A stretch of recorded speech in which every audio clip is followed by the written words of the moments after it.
Nimemleta ni anak sampai kule di mata masomo. Kau begitu jangan anak eh. Dia tapi saat di rumahnya sendiri dia dianggap tidak ada.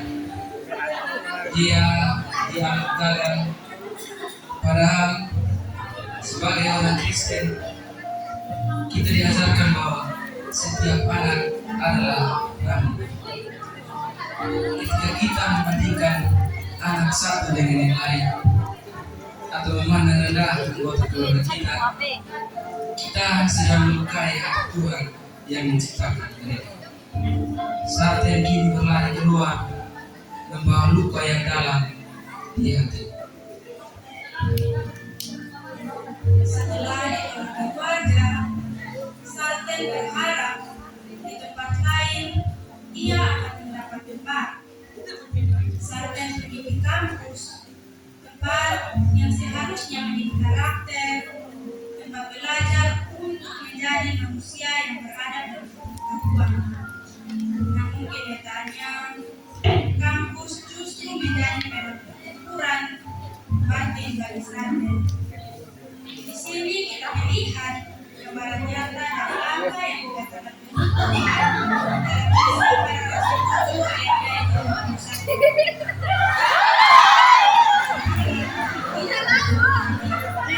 kami selalu berperang terus. Tahukah kalian, teman-teman, mengenai fisik, menghina, sesama, atau membeda-bedakan teman, itu adalah bentuk penyesalan terhadap kasih Allah. Karena manusia yang kita ejek itu adalah ciptaan Tuhan. Mari kita lihat betapa bedanya keadaan manusia bisa menyakiti hati orang lain. Woi, coba saya lihat dari bintang kampus datang.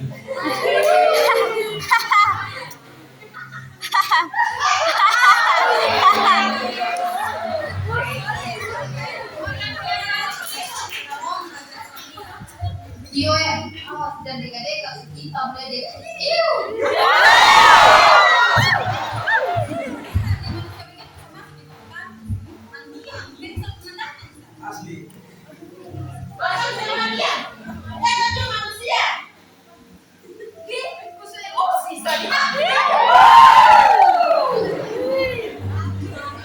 Sakit sekali rasanya bukan? Hati Sarten hancur. Ya betul ya, saya juga manusia. Namun telinga mereka yang mengejek kita tertutup. Di sini kita belajar bahwa luka fisik bisa sembuh dalam beberapa hari. Akan tetapi luka hati akibat kata-kata jahat bisa bertahan seumur hidup. Sebagai anak muda Kristen, mari kita ingat kembali, mulut kita harus menjadi alat mencari berkah, bukan malah menjadi alat untuk menyakiti orang lain. Sarten kini merasa dunia ini tidak adil baginya. Di titik terendah ini, Sarten masih punya satu harapan. Sarten berpikir, mungkin di gereja, Tuhan, aku akan diterima. Di sana, tempat orang baik, tempat orang mengasihi. Tapi sayang sekali, kenyataan pahit kembali menampar Sarten. Teman-teman, perhatikan baik-baik apa yang terjadi. Ini sangat menyedihkan. Tapi seringkali benar adanya. Di rumah Tuhan pun, manusia seringkali masih suka menghakimi, menggosipkan dan memandang rendah sesungguhnya. Firman Tuhan dalam Kisah Para Rasul 8 ayatnya yang ke-21 memperingatkan kita, tidak ada bagianmu di sini sebab hatimu tidak lurus di hadapan Allah. Menggosipkan teman gereja, menilai rohani orang lain dari penampilan luar, itu adalah tanda hati yang tidak lurus. Mari kita lihat bagaimana kemunafikan ini melukai hati Sarten yang paling dalam. Wewe, kenapa? Kosong tahu, kosong deh. Balik, saya anak musim baru. Kosong lihat, kosong deh gimana? Sampai datang juga bagi kau tanabe. Sebegitu media foto ada kampungku tuh. Ai batu le, dengar-dengarnya dia ini tukang orang malam, hidup sesuai jelas nih. Begitu, kenapa ibaratnya mana datang? Dan dia nih bikin malu-malu kota.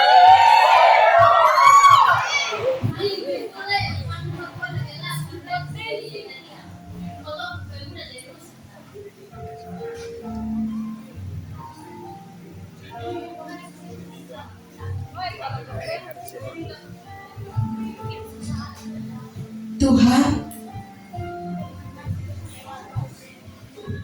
sebenarnya Tuhan itu baik dan adil buat beta kosong deh.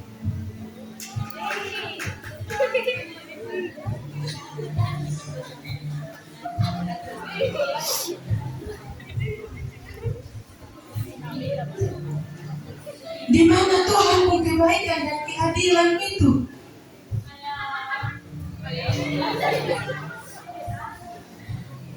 Beta benci hidup Tuhan. Beta benci Tuhan. Hati Sarten sudah mati rasa. Tempat yang seharusnya menjadi rumah damai justru menjadi tempat penghakiman bagi kita. Sarten kecewa pada keluarga, kecewa pada teman, dan kini Sarten juga kecewa pada Tuhan. Ia merasa Tuhan tidak adil baginya. Namun ingatlah teman-teman, ketika kita merasa Tuhan jauh, sebenarnya kitalah yang jauh dari Tuhan. Dan justru di titik tergelap kita inilah kasih Tuhan akan bekerja paling besar dalam hidup kita. Saat ini Sarten berada di titik paling bawah hidupnya.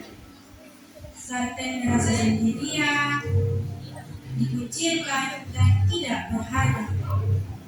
Pikiran-pikiran jahat mulai menguasai diri Sarten. Tapi ingatlah kisah Saulus dalam Kisah Para Rasul pasal 9 ayat 3.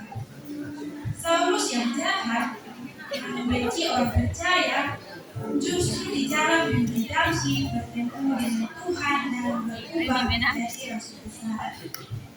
Sama seperti Saulus, Sarten pun di titik kehancurannya akan didatangi oleh cahaya dari surga. Karena bagi Tuhan, tidak ada orang yang terlalu hancur untuk diperbaiki, tidak ada orang yang terlalu buruk untuk dikasihi. Mari kita saksikan momen pertemuan yang mengubahkan segalanya.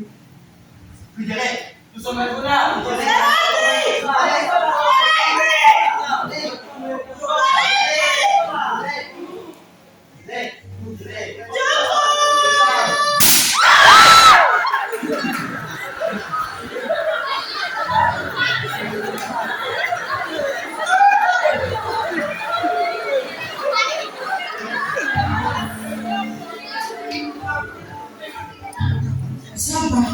Lu siapa? Jangan teka-teka.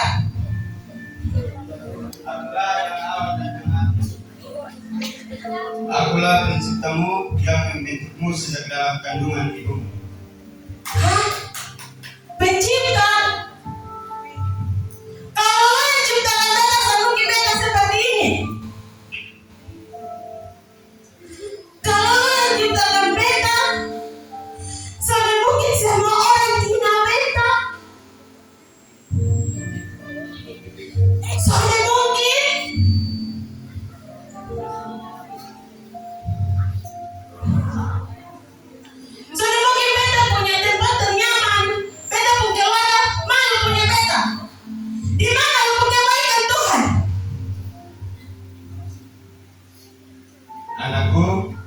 Dunia melihat rupa, tetapi aku melihat hatimu. Kamu tidak diciptakan secara kebetulan. Bentuk tubuhmu, warna kulitmu, aku merasuknya dengan tanganku sendiri dengan pengedasnya. Di mataku, kamu mulia, kamu berharga, dan aku mengasihimu dengan kasih yang tulus dan setia.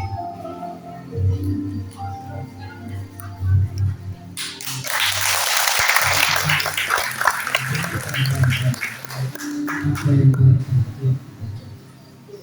Dunia melihat rupa, tetapi aku melihat hati.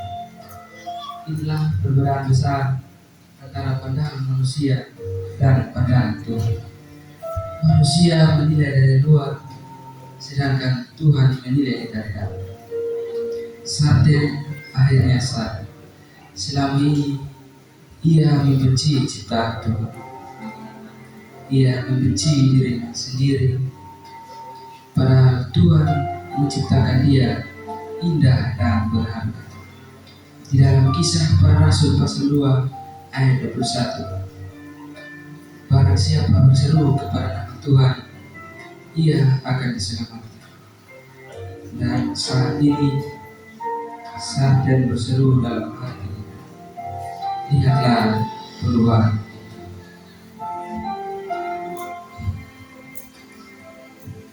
Tuhan, ampunilah beta. Maafkan beta banyak kesalahan. Beta sampai belajar bersyukur apa yang Tuhan kasih. Beta sampai bersyukur apa yang Tuhan rencanakan dalam beta hidup.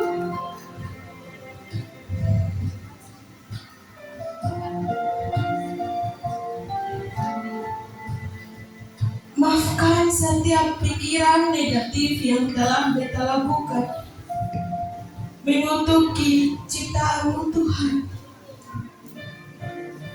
Padahal ciptaanmu sangat berharga. Terima kasih Tuhan. Sebagaimana tertulis dalam Kisah Para Rasul pasal 17 ayatnya 26, Tuhanlah yang menentukan hidup dan tempat kita.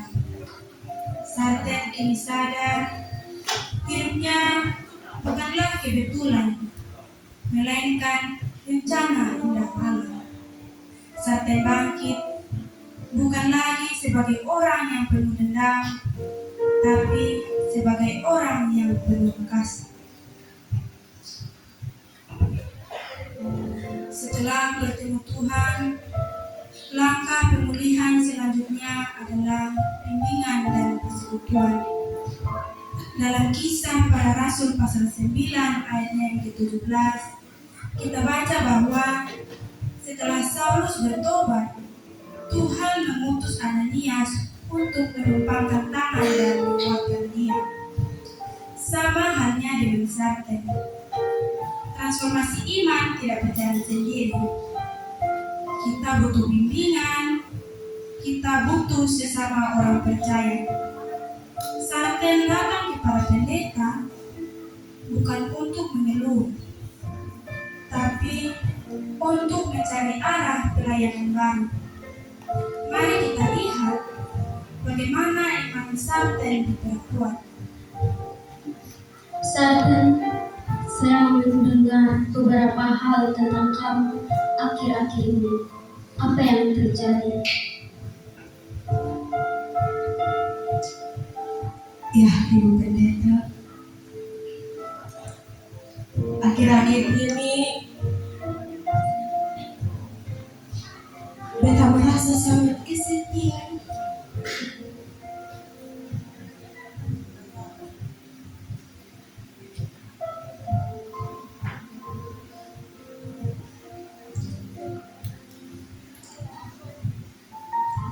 Beta teman kampus hina beta.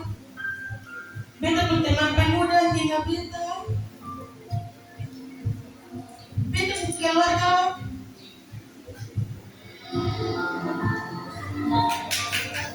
malu punya beta. Beta tahu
Dari situ beta belajar bersyukur apa yang Tuhan kasih. Beta sadar bahwa rencananya itu terlalu sangat indah. Dan beta mau melayani Tuhan. Tapi beta takut dengan kata-kata orang di luar sana di bumi. Sarten, dengarkan saya. Dalam Kisah Para Rasul pasal 4 ayat 13 mencatat bagaimana orang-orang melihat keberadaan Petrus dan Yohanes, dan mereka sadar bahwa mereka semua adalah orang-orang yang bersama dengan Tuhan. Kamu tidak perlu pengakuan dari manusia untuk terlihat berharga. Pelayananmu hanya untuk Tuhan. Majulah Sarten. Baik Ibu Pendeta, terima kasih. Saya siap untuk melayani. Sarten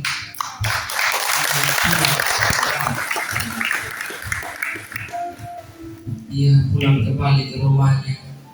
Tapi ingat, ini bukan Sarten yang sama seperti dulu lagi. Dulu Sarten pulang dengan hati yang marah dan juga dendam. Tetapi sekarang ia pulang membawa damai yang dari surga. Teologi Perjanjian Baru mengajarkan kita bahwa kasih itu mengubah diri kita dulu, baru kita mengubah lingkungan sekitar. Sarten kini sadar keluarganya belum berubah. Mereka masih sama seperti itu. Tapi Tuhan menempatkan Sarten di sana agar ia menjadi terang, menjadi pembawa damai. Mari kita lihat bagaimana Sarten merespon perlakuan keluarga yang masih dingin itu. Salam semua, Sarten pulang. Pikir kalau pulang ya.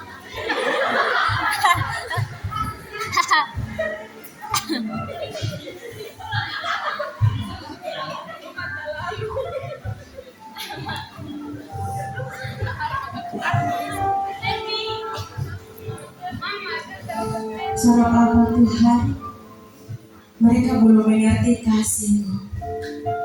Tolong kuatkan beta untuk tetap mengasihi mereka, karena Tuhan terlebih dahulu mengasihi beta.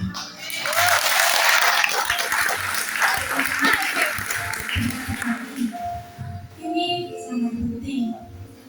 Sarten tidak membalas kejahatan dengan kejahatan.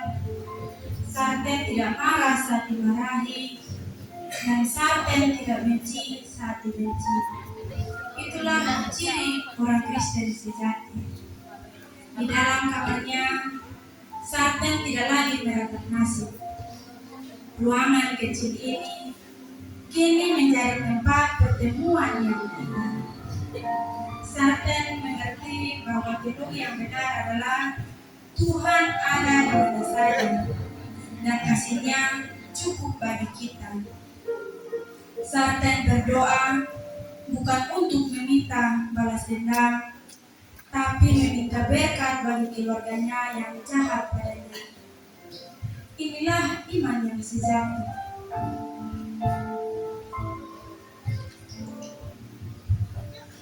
Tuhan Yesus, terima kasih Tuhan atas penyertaan-Mu begitu sempurna dalam kehidupanku. Terlalu besar kasih-Mu Bapa dalam kehidupanku. Rencana-Mu begitu dahsyat dan indah di dalam kehidupanku Tuhan. Cuma mau bilang terima kasih Bapa. Tolong kuatkan beta Tuhan. Kuatkan hati ini untuk tetap selalu mengasihi sesama. Terima kasih Tuhan Yesus. Amin. Perubahan hati Sarten bukan cuma rahasia di dalam kami, terlihat nyata dalam tindakan. Ingat kisah Stefanus di dalam Kisah Para Rasul pasal 5 ayatnya yang ke-15. Saat ia dihakimi dan dilempari batu, wajahnya bersinar seperti malaikat karena ia penuh Roh Kudus. Sama seperti Stefanus, Sarten pun kini memancarkan wajah yang berbeda. Ia tidak lagi menunduk, tidak lagi marah. Ia membawa damai. Mari kita lihat bagaimana kasih mengalahkan kejahatan dan ejekan teman-temannya.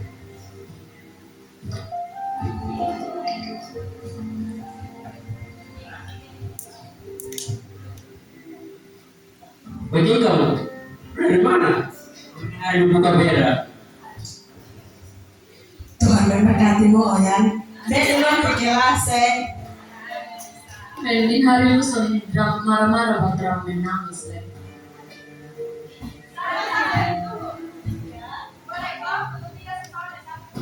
Oh boleh, mari so. Oke, mari. Lihatlah teman-teman, kemenangan terbesar bukanlah saat kita membalas pukulan dengan pukulan atau kata-kata jahat dengan kata-kata jahat.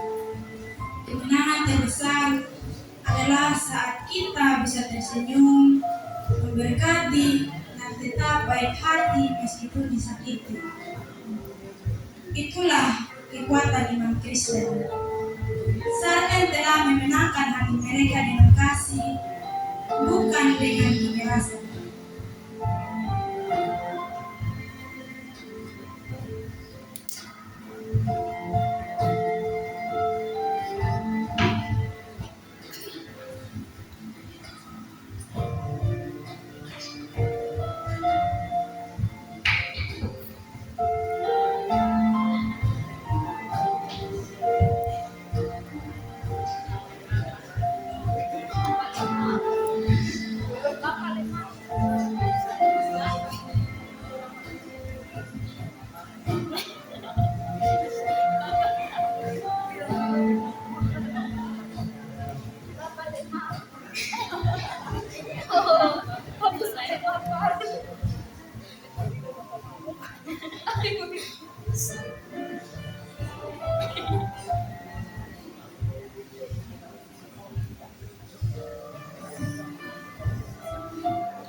Shalom saudara-saudara yang dikasihi Tuhan. Kita bersyukur pada hari ini kita boleh ada di tempat ini. Ini semua bukan karena hebatnya kita, tetapi ini semua atas penyertaan Tuhan di dalam kehidupan kita. Baik, kita akan merenungkan firman Tuhan dari Kisah Para Rasul 10 ayatnya yang ke-34 tentang Allah tidak membedakan orang. Seringkali di dunia ini nilai seseorang itu diukur dari rupa, kedudukan, atau kekayaan. Namun ukuran Tuhan sangat jauh berbeda. Di matanya setiap jiwa berharga dan setiap orang mempunyai tempat istimewa dalam rencana keselamatan. Seringkali kita menilai orang dari luarnya saja, padahal Tuhan melihat hati. Seringkali kita membuang orang yang dianggap tidak berguna, padahal Tuhan justru memakai mereka untuk memalukan yang kuat. Jadi firman Tuhan mau mengingatkan kita kembali pada hari ini. Siapakah kita di mata Tuhan? Dan seberapa berharganya kita di Dia. Untuk memperdalam firman Tuhan pada hari ini, saya akan memberikan kesempatan kepada Ibu Pendeta. Kepada Ibu, dipersilakan.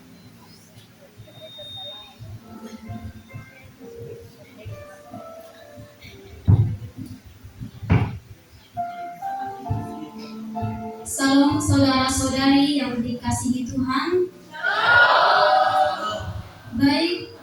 kesempatan ini kita akan membaca dan merenungkan kebenaran firman Tuhan yang terambil di dalam kitab Kisah Para Rasul pasal 17 ayat yang ke-20. Kisah Para Rasul pasal 17 ayat yang ke-26. Saya akan membacakannya bagi kita semua. Demikian firman Tuhan. Dari satu orang saja ia telah menjadikan semua bangsa dan umat manusia untuk mendiami seluruh muka bumi, dan ia telah menentukan musim-musim bagi mereka dan batas-batas kediaman mereka.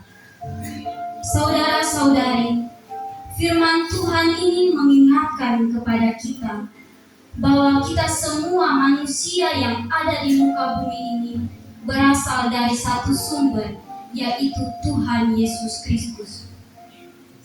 Tidak ada yang lebih tinggi, tidak ada yang lebih rendah, tidak ada yang lebih indah, dan tidak ada yang lebih buruk rupa.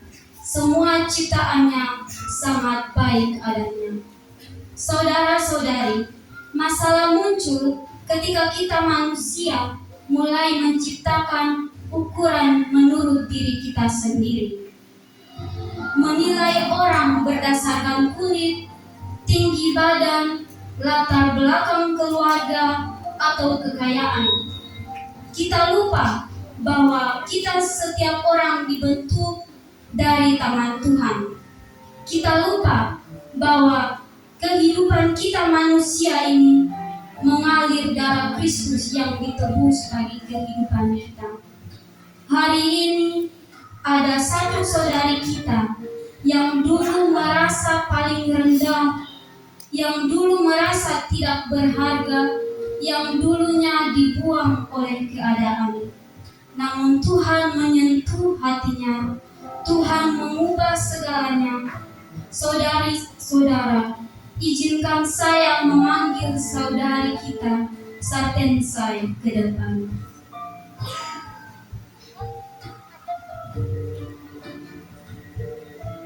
Teman-teman, lihatlah Sarten yang masuk ke depan. Ingatkan kalian bagaimana dia mencerita? Dia yang dulu menunduk, penuh dengan rasa bersalah, penuh dengan amarah. Kini Sarten berjalan tegak. Wajahnya bersinar, penuh dengan damai. Inilah kuasa perubahan Injil.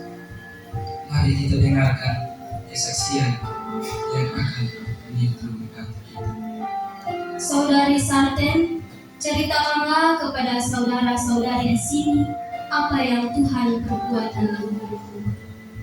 Ya, baik, terima kasih Bu Pendeta atas kesempatan yang diberikan.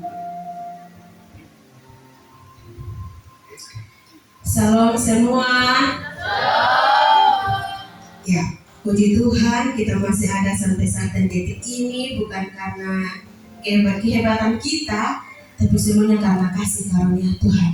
Ya, teman-teman yang terkasih di dalam Tuhan, beta berdiri di sini, beta mau bersaksi tentang kebaikan Tuhan dalam beta penghidup. Ada di mana Tuhan buat beta ada di titik terendah.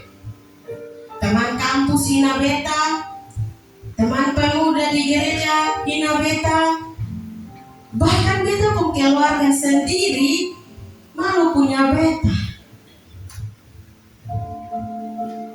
Beta merasa sendiri.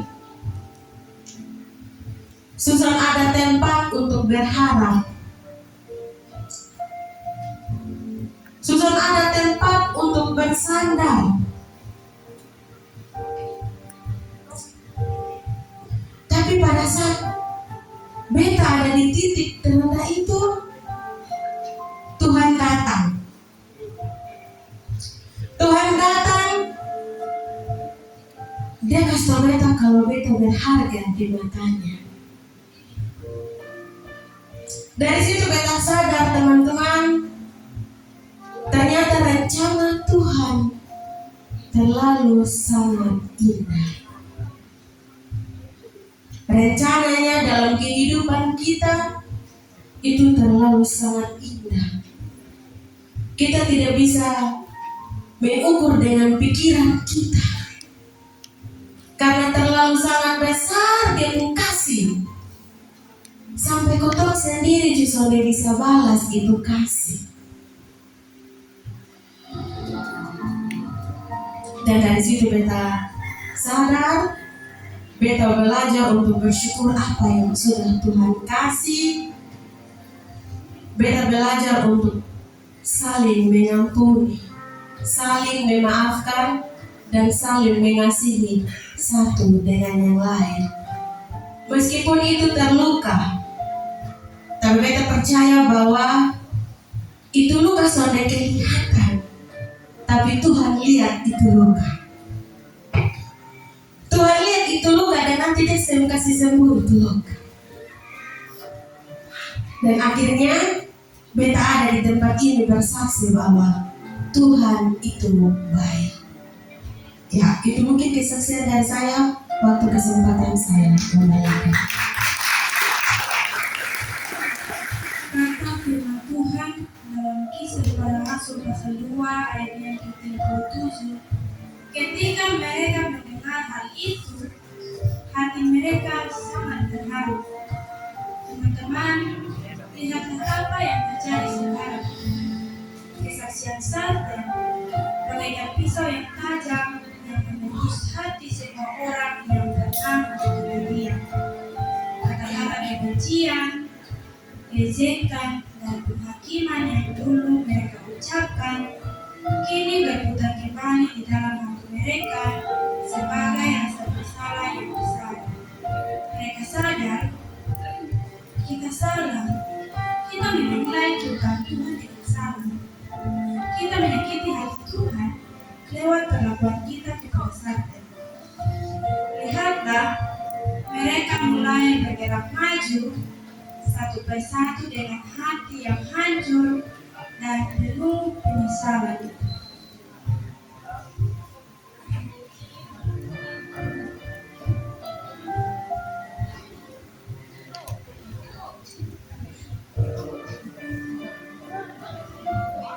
Sarten, maafkan Bapak karena selama ini Bapak selalu berenakan Sarten, buat Sarten malu. Bahkan Bapak bilang Sarten adalah produk gagal. Sarten adalah anugerah dari kami. Sarten, Mama minta maaf ya. Mama terlalu sibuk dengan apa yang orang omong sampai lupa buat saya. Sarten, Mama menyesal dengan nama sifat selama ini. Makasih ya Sarten, tetap mau sayang sama Mama. Biarpun kami pernah buat hati Sarten sakit. Kakak, beta minta maaf. Selama ini beta sombong, beta anggap diri paling hebat. Sebenarnya kakak yang paling hebat di sini. Sekali lagi beta minta maaf ya kak. Bapak, Mama, Fitri, beta sudah maafkan dosa. Mari kita sama-sama mengasihi. Lihatlah kuasa Tuhan. Sebelum kita ini adalah bukti perlu di perjanjian baru bekerja di dalam hidup. Kasih Allah memulihkan hubungan keluarga.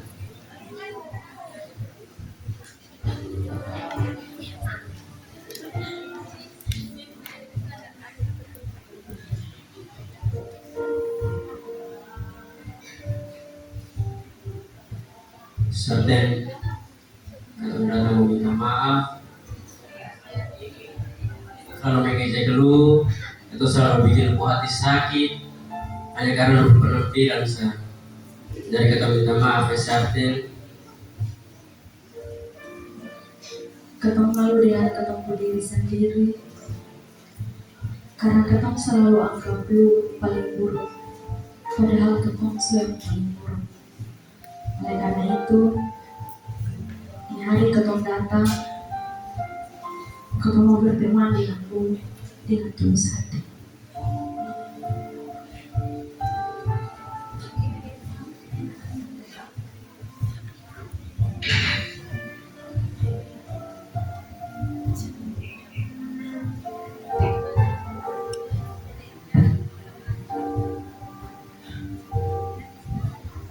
Teman-teman, beta sudah memaafkan masalah sebelum bersama minta maaf.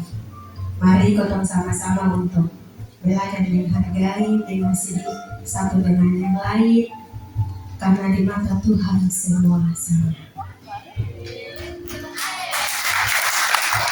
Inilah pelajaran bagi kita sebagai anak muda. Jangan pernah meremehkan atau merunduk teman. Kita tidak tahu betapa berharganya orang yang kita ejek itu di mata Tuhan. Dan kita tidak tahu, mungkin suatu saat kita justru akan menjadi pengikut dan murid dari orang yang kita remehkan itu.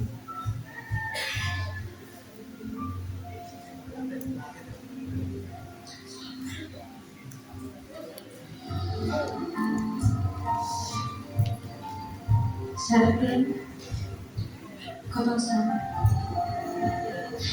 kau yang hati, kau jahat, kau bersitu, kau ibu yang sudah sini, kau minta maaf Sarapin. Kita sadar sekarang kalau saya sebelum makasih sudah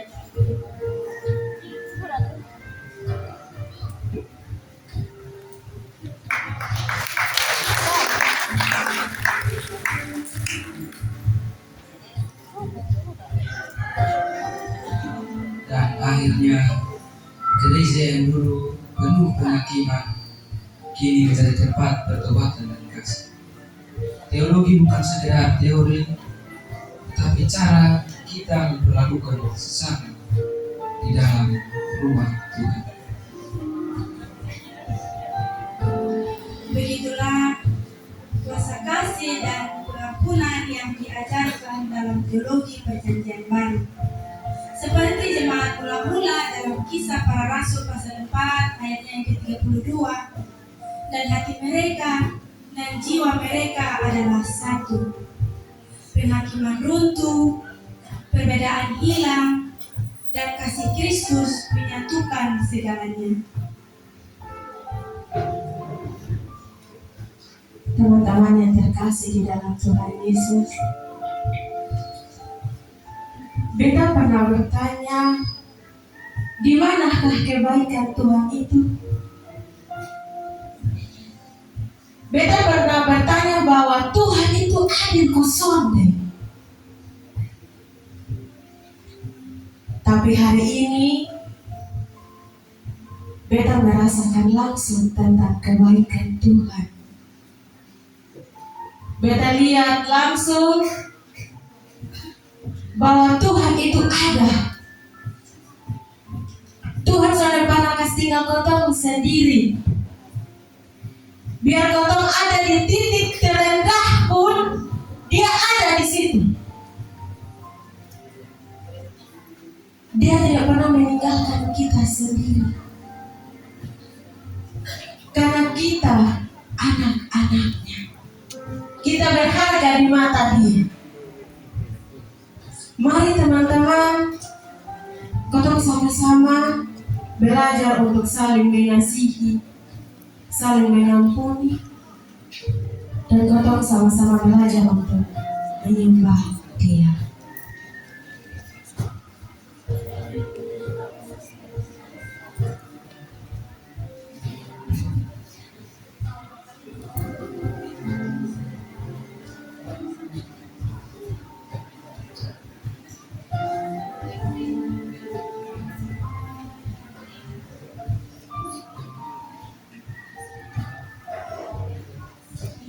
Kami Kristen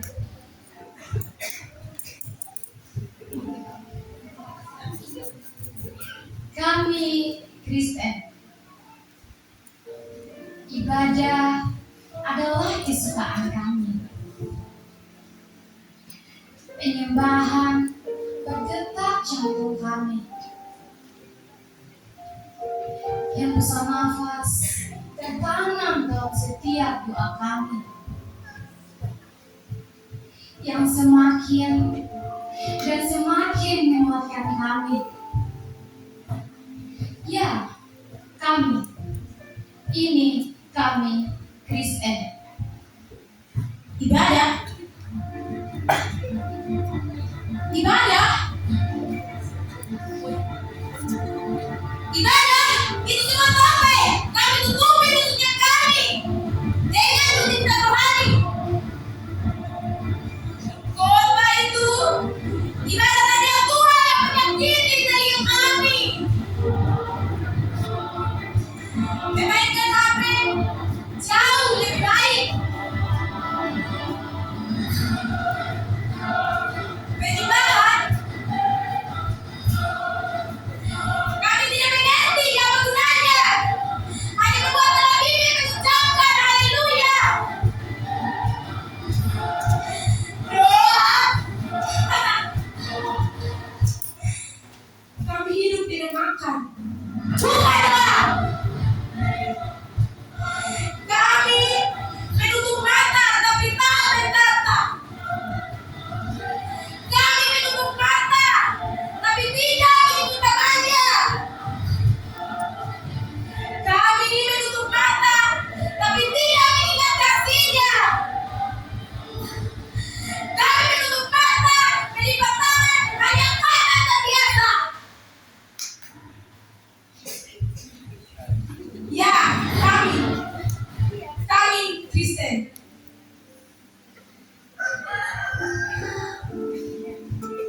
Kami selalu menabur kasih. Tidak menabur untuk menilai. Penginjilan bukanlah hal yang asing bagi kami. Kata-kata berkat selalu menghiasi hidup kami. Kesaksian hidup kami memenangkan kehidupan jiwa di luar sana. Inilah kami. Kami Kristen. Kasih. Kasih. Apa marah adalah kasih? Apa benci adalah kasih? Apa nega menuntut kasih? Itu kayak menuntut kasih, bukan penginjilan, tapi pemulihan. Bukan dengan berkat, tapi kebohongan. Dan roh-roh yang menghiasi diri kami. Dan ya, kesaksian kami selalu menyaksikan betapa hebatnya kami. Kami tidak pernah saat teduh. Kami tidak pernah membaca firman. Kami tidak pernah berpuasa dan bahkan tidak pernah berdoa. Tapi lihat, kami hebat. Karena kami hebat. Karena kami agung, tidak.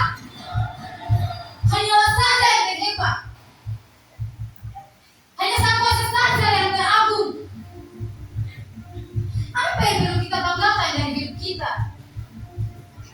Karena hidup kita begitu miliknya. Jika kami miliknya, mengapa kami menderita? Kasih tak pernah kami rasa. Dan dosa semakin merajalela. Apa ini salah kami? Salah dosa?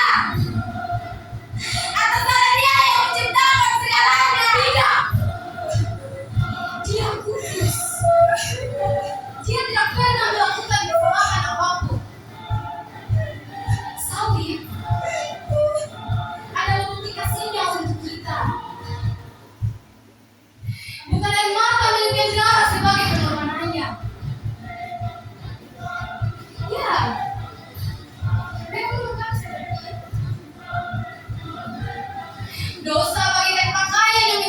jubah kami.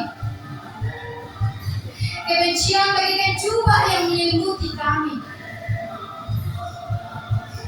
Bahkan kemunafikan menjadi topeng di hidup kami. Tapi sekarang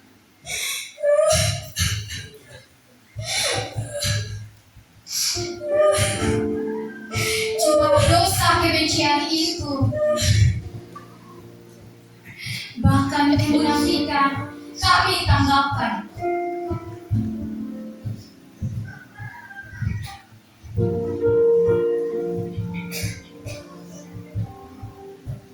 Karena kami mau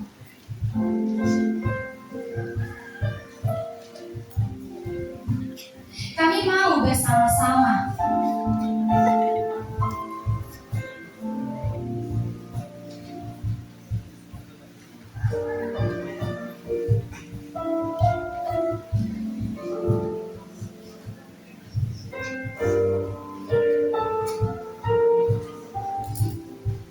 Untuk mengejar Sang Kasih.